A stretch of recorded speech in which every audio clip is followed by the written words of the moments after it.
It started at one of those casual Saturday evening hangouts where everyone's a little too loose with their mouths. We were sitting in the backyard, a fire pit glowing in the center, beers in hand, laughter bouncing off the fence. My wife, Emily, sat across from me, leaning into her circle of friends. I could see the way she got around them. Bolder, brasher, like she wanted to impress. They were trading stories about relationships, the usual men don't listen and he never does the dishes kind of chatter. Then Jessica, her loudest friend, turned to Emily and teased, "Come on, Em, tell us the truth. What's the worst thing about being married to him?" Emily smirked, tossed her hair back, and said, "Honestly, sometimes I think we need to get divorced." The table erupted in laughter. Her friends clapped their hands, one of them nearly spilling her wine. "Oh my God, stop. You're terrible," Brooke cackled. Everyone thought it was a punchline, a joke. Everyone except me. I smiled, calm as ever, and said, "Okay, I'll prepare the papers." It was quiet for maybe half a second before the laughter started again, this time even louder. They thought I was joining in on the bit, playing the straight man to her sarcasm. But Emily's face changed. The grin slid away, her eyes darting to me like I'd just broken some invisible rule. "That's not what I meant," she blurted, her voice sharper, panicked. I just held her gaze, still smiling. "Oh, I know what you meant," I said softly, just for her, not the others. Her friends were oblivious. They thought this was just couple banter, a husband and wife trading witty barbs in front of an audience. Jessica leaned over and said, "Damn, you two are hilarious. You should do stand-up together." But Emily wasn't laughing anymore. She reached for her wine like it could hide the flush creeping up her neck. "See, here's the thing. I already knew. Long before this little joke, I knew she'd been toying with the idea of testing me, of pushing buttons to see how I'd react. I'd overheard enough late-night calls with her friends, caught enough hints in her body language. She wanted to know if I'd fight for her, if I'd panic at the thought of losing her. But I'm not the kind of man who plays games. I let the fire crackle, let her friends keep laughing like this was all innocent fun. But in my chest, something shifted. If she wanted to open that door, even as a joke, I was ready to walk through it.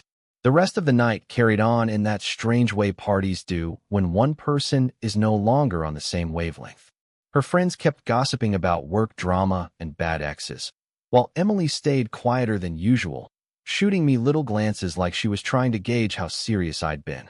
When the last bottle was emptied and her friends finally piled into their cars, we were left in the smoky quiet of the backyard. The fire had died down to glowing embers. "You didn't have to say that," she whispered, arms crossed, shivering though the air was warm. "Say what?" I asked. "About the papers. You made me look stupid." I tilted my head, studying her. "You're the one who said divorce." "It was a joke," she snapped, her voice cracking. "God, you take everything too literally." "Maybe," I said, standing and gathering the empty bottles. "Or maybe I just listen carefully when my wife says she wants out." Her mouth opened, then closed again. No comeback this time. Just silence, heavy and awkward. And in that silence, I realized something. She wasn't afraid that I hadn't understood her joke. She was afraid that, deep down, I had. The next morning, Emily was up before me, which was unusual. She's always been the type to linger in bed, scrolling through her phone until coffee practically dragged her out. But that Sunday, she was already downstairs when I woke. I could smell bacon and eggs, hear the clatter of pans. For a second, I thought maybe she was trying to smooth things over. Breakfast in our house usually meant cereal or a protein bar in the car, not a full spread. I patted down the stairs, still groggy, and found her bustling around the kitchen like she was auditioning for a cooking show. "Morning," I said. She jumped a little at the sound of my voice. "Oh, hey, I thought I'd make us something nice. After last night." I pulled out a chair and Saturday. "You don't have to bribe me with bacon. I'm not mad." Her eyes flicked up, searching my face for a clue. "You're not." "No." I poured myself some coffee. "You made a joke." I responded. "That's all." But it wasn't all, and she knew it. The silence between us stretched as she plated the food. When she set my plate down, her hands lingered on the fork for a moment before pulling back.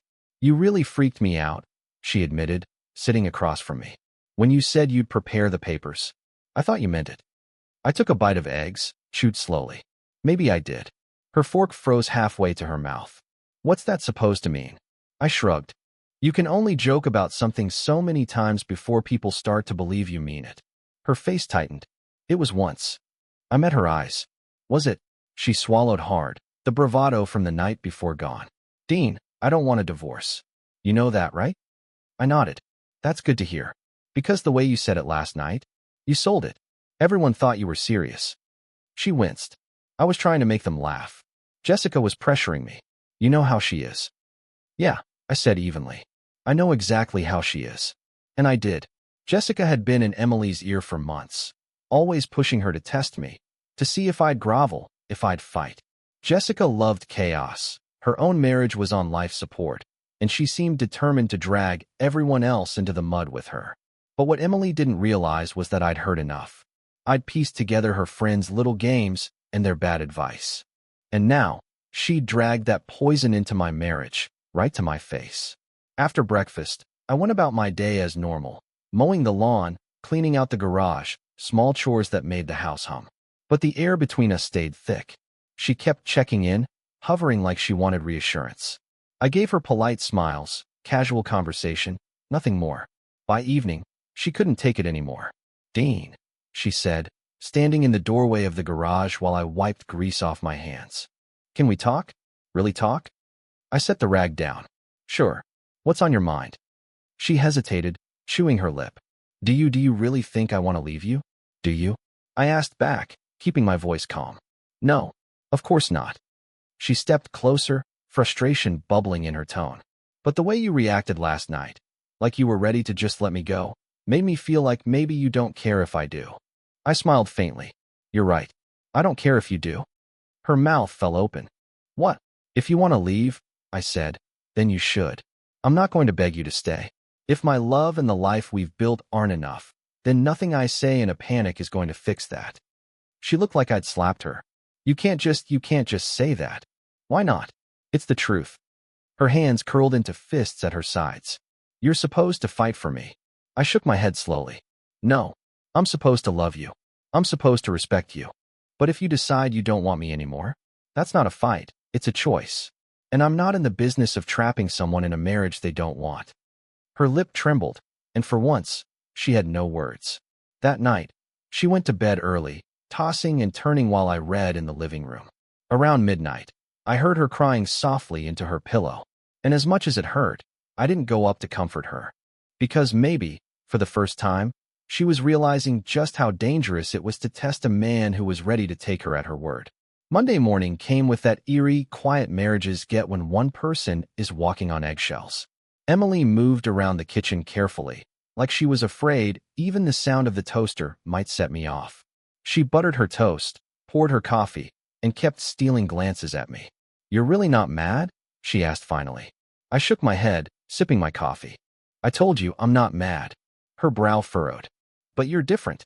I set the mug down and leaned back. Different how? She fidgeted. Detached. Like you don't care anymore. Emily, I said gently, I care about a lot of things. I just don't care to prove it by playing games. That's the difference. Her mouth opened, then closed again. She didn't have an answer for that. I went to work that day like normal, but something inside me had shifted. The old me might have tried to patch things up, to smooth her insecurities with flowers or promises. But after hearing her friends egg her on, after realizing she'd actually considered testing me, I wasn't about to play along. When I came home that evening, the house smelled like lasagna, her peace offering dish. She was dressed nicer than usual, hair curled, makeup done, like she was trying to rewind the clock. Dinner's ready, she said, voice bright but strained. I sat, let her serve me, and ate quietly. She kept talking about little things, her day at work, a new store opening downtown, the neighbor's dog getting loose again. But her words were like wallpaper, covering up the cracks. Finally, she couldn't hold it in anymore. Dean, can we stop pretending? I know you're upset. I put my fork down. I'm not upset. I'm just adjusting. Adjusting to the idea that maybe you don't want to be here anymore, I said calmly. You said divorce in front of your friends. Maybe it was a joke, maybe not. But either way, it told me something. Her eyes widened. What did it tell you? That you were willing to risk everything we have just to get a laugh. Or worse, to see how I'd react. Her face flushed. That's not Dean, I wasn't trying to hurt you. Maybe not, I said. But you did. And now you're panicking because I didn't react the way you thought I would. She stared at me like I'd just read her mind. And the truth was, I had. That night, she crawled into bed beside me, curling close like she always used to. I don't want to lose you, she whispered. I stared at the ceiling. Then don't test me. The next few days were a tug of war. She tried harder, packing my lunch for work, sending little texts during the day, draping herself over me when I got home. It all felt rehearsed, like she was trying to remind me of something she was terrified she'd broken. But I didn't bend. I was polite, kind even, but I held the line. No begging. No dramatic speeches about fighting for our love. Just a steady, quiet resolve that she could feel every time she looked at me. By Thursday, the cracks in her act were showing. She snapped at Jessica on the phone when I walked into the room. She burned dinner because she was too distracted watching me out of the corner of her eye. She started pacing at night, restless. Finally, on Friday, she broke. I need to know, she said, standing in the doorway of my office while I sorted through bills. If I ever really wanted to leave, would you just let me go? I looked at her, unflinching. Yes. Her breath hitched. Just like that. Just like that. Because if you really wanted to leave, then me holding on wouldn't keep you here. You'd already be gone in your heart. Tears welled in her eyes. She shook her head like she couldn't believe what she was hearing. You don't get it. You're supposed to show me I matter, that I'm worth fighting for. I stood, walked past her, and paused just long enough to say, Emily, you are worth loving. But no one is worth begging for. Not even you. Her sob followed me down the hall. And for the first time since this whole mess started, she realized her bluff wasn't just unraveling. It was backfiring. By Saturday morning, Emily's panic had turned into strategy. I could see it in the way she hovered, the way her eyes darted whenever she thought I wasn't looking. She wasn't just worried anymore. She was planning. She made pancakes for breakfast, stacking them high like the early days of our marriage when we still surprised each other with small gestures. I thought we could eat outside, she chirped, carrying plates to the patio. Sure, I said, following with the coffee pot. We sat in the cool morning air, birds chirping in the trees. She tried for casual conversation, but her questions gave her away. Do you think about us? About the future? Of course, I said. And you see me in that future, right? I smiled faintly. That depends on whether you see yourself there. Her fork clattered against the plate. Dean, stop talking like that. Like what? Like this marriage is hanging by a thread. Isn't it? I asked evenly. She dropped her gaze, twisting her napkin in her hands. For a long moment, the only sound was the wind rustling through the trees. Then she leaned forward, her voice trembling. What if I said I made a mistake? That I was stupid for saying that word in front of them? I held her eyes. Then I'd believe you. But the mistake isn't just saying it. It's letting it cross your mind in the first place. Her lip trembled. She reached across the table, her fingers brushing mine. I don't want to lose you, Dean. Then stop acting like you do, I said softly. The rest of the weekend was her attempt at damage control. She suggested we go out for dinner, tried to dress like she used to when we were dating. She laughed too loudly at my jokes, touched my arm too often, like she was rehearsing intimacy instead of living it. And through it all, I stayed calm. Attentive but not eager, present but not clinging. On Sunday night, her mask cracked again. She sat on the edge of the bed, staring at the floor, while I read. Dean, what if you really did file papers? She whispered. I closed the book. Would you fight for me? Her head shot up. Of course I would. Why? Because I love you. I studied her, quiet for a long moment. Then why did you need to test me? Her eyes filled with tears. Because sometimes I don't feel it. I don't feel like you care enough. That's because love isn't loud, I said. It's not always grand gestures and fireworks.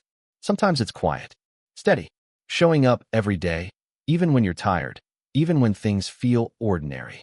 I've been doing that for years. But you? I paused, my voice tightening. You let other people tell you what love should look like, and you believed them more than you believed me. She covered her face with her hands and sobbed. Real tears this time, not the kind meant to sway or manipulate. The kind that come when someone realizes they've set fire to the very thing they were trying to protect. I sat beside her, but didn't reach out. I wanted her to feel it, to really sit with the consequences of that one joke. Finally, she dropped her hands, mascara smudged, and whispered, Tell me what to do. Tell me how to fix this. I shook my head. That's not my job, Emily. You broke something. You need to figure out if you're willing to rebuild it. And if you are, you'll have to start without me holding your hand through every step. Her tears spilled again, but she nodded. That night, as she curled against me in bed, I felt something shift. For once, she wasn't testing me. She wasn't acting. She was terrified. And part of me wondered if maybe that fear was the only thing that could make her see what I'd known all along. You don't joke about divorce unless a part of you is already willing to imagine it. The following week was unlike any other in our marriage. Emily was in full-blown overdrive, like a woman who suddenly realized her house was on fire and thought throwing perfume on the flames would put it out. Monday morning, I woke up to the smell of cinnamon rolls, homemade from scratch. She'd been up before dawn, flour dusting her robe, her hair pulled back messily. "Surprise," she said, trying for a cheerful smile. "They smell good," I said, pouring coffee. "You used to love when I baked." "I still do," I replied. I sat down, tore one apart, and took a bite. Sweet, warm, perfect. But no amount of sugar could cover the bitterness of what she was really trying to do. She hovered across the table. "I was thinking we could take a weekend trip. Just us. No phones, no friends, no distractions." I looked at her. "Are you planning a getaway? Or trying to undo your mistake?" Her face fell. "Does it matter?" "It matters," I said. "Because if you're doing this out of guilt, it's not going to work." Her eyes glistened, but she nodded, forcing a smile back onto her lips. That became the theme of the week. Desperate attempts, each one louder than the last. On Tuesday, she showed up at my job site with lunch, sandwiches, chips, and a thermos of coffee. My crew gave me knowing looks, ribbing me like she was just being a sweet wife. But I saw the nervous energy in her hands, the way she kept checking my expression as if waiting for a verdict. "Thought you'd like a break," she said. "I appreciate it," I told her. "But you don't have to keep proving yourself." She bit her lip. "Maybe I do." Wednesday night, she put on the red dress I hadn't seen in years. The one she wore on our anniversary when she wanted my attention. She cooked steak and poured wine, candles lit, music playing softly in the background. We ate, we talked, and when she leaned across the table, her hand covering mine, she whispered, "Dean, I want us to be okay." I met her eyes. "Then stop chasing forgiveness like it's something you can earn in a week. It doesn't work that way." She looked like I'd yanked the rug from under her. By Thursday, her patience was fraying. She snapped at me for folding laundry the wrong way, then immediately broke down, apologizing through tears. "I'm sorry, I don't even know why I said that. I feel like I'm losing you." I held her by the shoulders, steady but firm. "Emily, listen. You are not losing me. You're losing the illusion that I'll beg to stay in this marriage no matter what you say or do. That's what scares you." Her tears came harder, and for once, she didn't try to argue. Friday night, she crawled into bed beside me and whispered, "If you really wanted a divorce, would you even tell me? Or would you just leave?" I turned to her, calm as ever. "If I wanted a divorce, Emily, you'd be the first to know. I wouldn't hide it. But the difference between us is that I wouldn't joke about it either." She flinched, pulling the blanket tighter around herself. By Saturday, I could see the exhaustion in her. The endless effort, the scrambling, the pretending, it was eating her alive. She sat across from me at breakfast, staring into her coffee like it held the answers. Finally, she whispered, "I don't know what to do anymore. Everything I try feels wrong." "That's because you're trying to fix me," I said. "But the truth is, I'm not broken. You are. And the only way forward is for you to decide if you want to do the work, without expecting me to hold your hand through it." Her lip trembled, and for once, she didn't argue. She just nodded slowly, her eyes glassy with the weight of the truth. That night, when she reached for me in bed, it wasn't with the calculated intimacy of someone trying to erase guilt. It was with the trembling desperation of someone terrified they might have already gone too far. And maybe she had. By Sunday, Emily couldn't keep the mask on any longer. She'd spent the week baking, flirting, dressing up, apologizing, but none of it stuck. It was like trying to patch a sinking boat with duct tape. That morning, she lingered in the kitchen while I read the paper. She poured coffee, set the pot back down, picked it up again. Her hands wouldn't stay still. Finally, she sat across from me, folding her arms tight like she was holding herself together. "Dean," she said, her voice small. I need to tell you something. I lowered the paper, met her eyes. Okay. She swallowed hard. When I said that about divorce, it wasn't just a joke. It was something my friends told me to say. I didn't flinch. I already knew, but hearing her admit it was a different kind of satisfaction. Go on. They said I should test you. She bit her lip, tears already threatening. That if I said I wanted out, you'd show me how much you cared. That you'd fight for me. I leaned back, silent, letting her squirm in the truth. But you didn't, she whispered, almost like it was a crime. You just let it sit. You scared me so bad, Dean. I finally spoke, my voice calm but sharp. And why exactly should I have to fight for something that was never in danger? Until you made it so? Her tears spilled. I don't know. I thought. God, I don't even know what I thought. Jessica said. Stop, I cut in. This isn't about Jessica. Or Brooke. Or whoever else you let weigh in on our marriage like it's reality TV. This is about you. You made the choice to say it.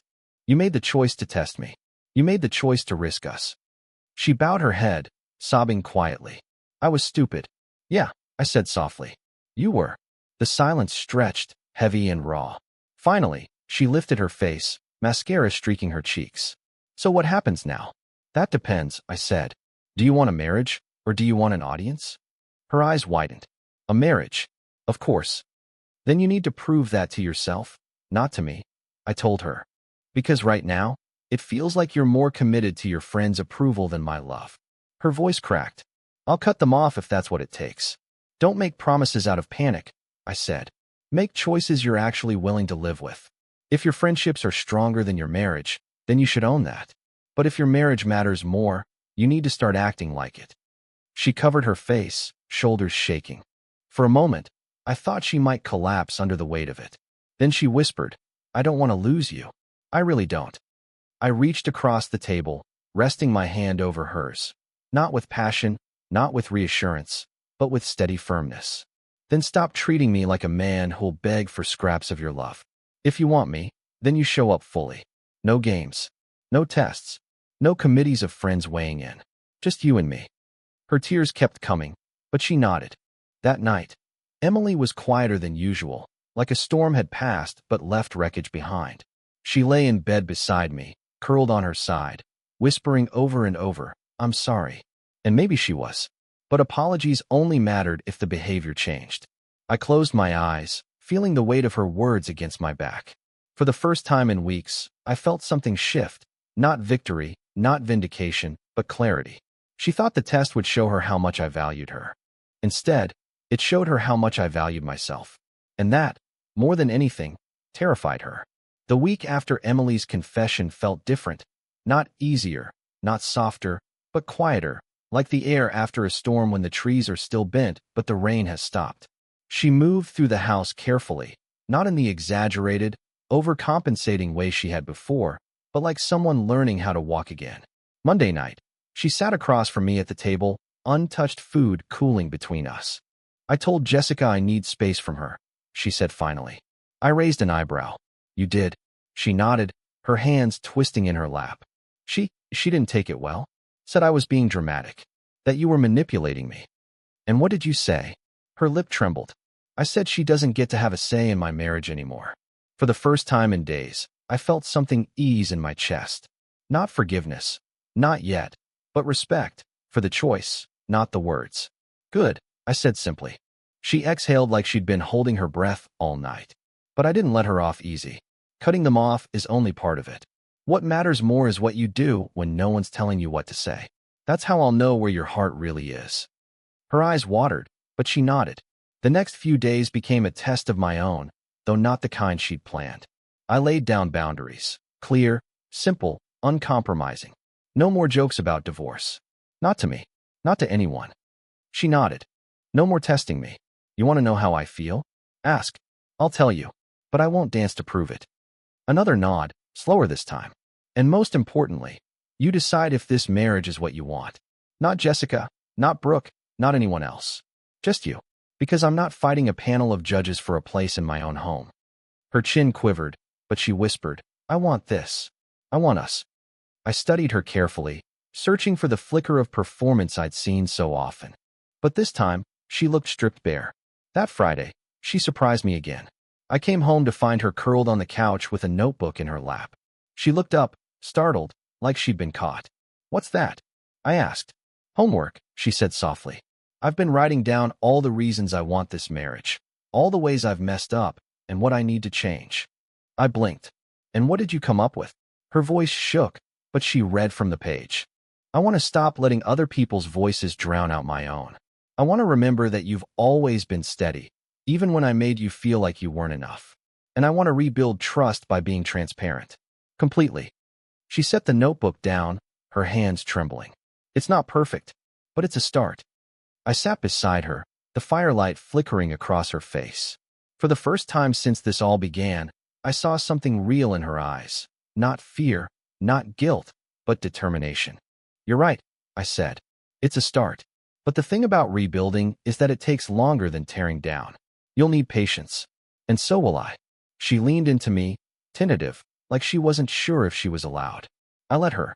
That night, as she fell asleep beside me, I stared at the ceiling and thought about how far we'd come from that stupid joke around the fire pit. I wasn't sure yet if the marriage was fully salvageable. But I knew one thing for certain. I would no longer bend myself into knots just to prove my worth. If Emily wanted me, she'd have to meet me where I stood. And for the first time, she seemed willing to try. 2 weeks after Emily's confession, the house felt almost normal again. Not like before. There was no going back to before, but calmer, more honest. She wasn't performing anymore. No over-the-top breakfasts, no forced date nights. Just her, showing up every day, quieter, steadier. One evening, she came into the garage while I was tinkering with an old lawnmower. She leaned against the doorway, hair tied back, no makeup, sweatpants hanging loose on her frame. For once, she looked like herself, not the polished, perfect version she put on for her friends. "Dean," she said softly. I set the wrench down. "Yeah." She hesitated, chewing her lip. "Do you still want this marriage?" I wiped my hands on a rag, took my time answering. "I want a marriage with someone who wants it as much as I do. That's the only way it works. The question is, do you?" Her eyes filled, but she didn't look away. "Yes." I was stupid. I let them convince me that love had to be loud, dramatic, constant fireworks. But when I almost lost you, I realized, I don't need fireworks. I need steady. I need you. I studied her, searching for cracks, for performance. But all I saw was sincerity and fear. I stepped closer. "If you mean that, then you've got work to do. Real work. Trust takes time to rebuild. Respect takes consistency. And I'm not going to pretend one apology fixes everything." She nodded quickly. "I know. I'll do whatever it takes." I held her gaze. "Then start by remembering this. You don't test the person you love. You trust them. Because the minute you turn marriage into a game, you've already started losing." Her tears spilled, but she nodded again, whispering, "I understand." That night, she climbed into bed beside me. No walls, no games. Just silence, broken only by the sound of her breathing as she pressed her forehead to my shoulder. For the first time in weeks, I let my arm curl around her. It wasn't forgiveness. Not yet. But it was a choice. A step. Months later, people would ask if we were okay, if we'd moved past that rough patch. Emily would smile and say yes, but I always gave a different answer. "We're working on it." Because the truth was, a marriage doesn't heal overnight. It's brick by brick, day by day. The irony? Her friends eventually drifted. Jessica stopped calling after Emily ignored her drama-filled texts. Brooke and Amanda faded too, once they realized Emily wasn't interested in feeding the chaos anymore. For the first time in a long while, our marriage wasn't crowded by other voices. One evening, sitting by the fire pit where it all began, Emily reached for my hand. "You know what I think about sometimes?" she asked. "What's that?" "That night, when I said we needed to get divorced. Everyone laughed, and I thought you'd laugh too. But you didn't. You just smiled and said you'd prepare the papers. It terrified me, but it also woke me up. Because in that moment, I realized you weren't joking. You were serious. You weren't going to beg." I squeezed her hand gently. "That's because love isn't about begging. It's about choosing. Every single day." She leaned her head against my shoulder, quiet for a long time. Finally, she whispered, "Then thank you for still choosing me." I looked into the fire, the flames dancing and snapping, and felt something I hadn't in weeks: peace. Because maybe she was right. Maybe the real test of love isn't whether someone will fight for you when you push them away. Maybe it's whether they'll stand tall enough to let you know they won't be played and still stay when you finally stop running. And in that moment, for the first time since her joke, I knew this marriage might actually have a future. Not because she tested me, but because she finally stopped.